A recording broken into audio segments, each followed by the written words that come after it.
Congratulations! You finally finished your short film. Now it's time to add the credits.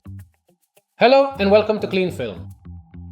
Today I'm going to show you the fast way and the slow way to add credits to your project. One of them uses Adobe Stock. We'll start with the fast one.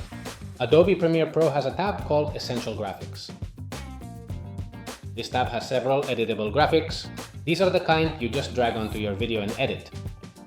If we go to Browse, we can type credits in the search bar and hit search. Several options will appear here. Some are paid and some are free. To access the free ones, you just have to check the box that says free. This one here is the closest to standard credits. And all you have to do is click and drag it onto the sequence. Now in the sequence, we click on the layer. And again, in the Essential Graphics tab, instead of Browse, we switch to the Edit tab. Here you'll find everything you can edit about the graphic. In this case, you can edit the names directly from here. Click and a new window will open where you can enter whatever names you want. You can modify everything. You can change the spacing between the names, the color of the letters, the background. You can change anything you want.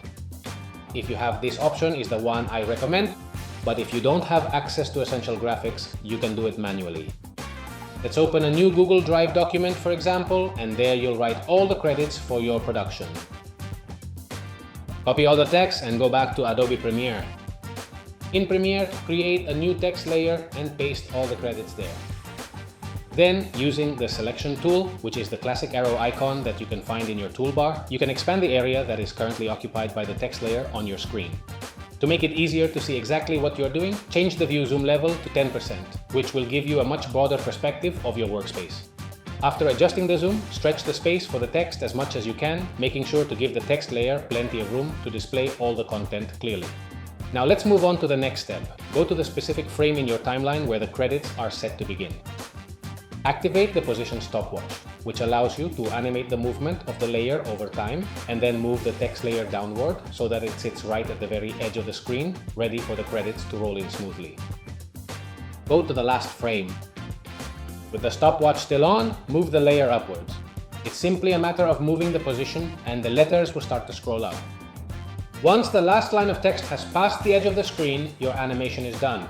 If you watch it, you'll see that all the letters gradually move upward. If for some reason it's too fast or too slow, you always have the option to change the speed. Here's a video to show you how to change the speed of a layer in Premiere. I'm crazy. And that's it. These are two ways you can add credits to your project. Choose the one you like best. Subscribe here. Don't forget to leave a comment with any suggestions, options, requests, and here's another video for you. See you in the next one. Welcome to Cleanfield. If you're new here, are you new? Okay.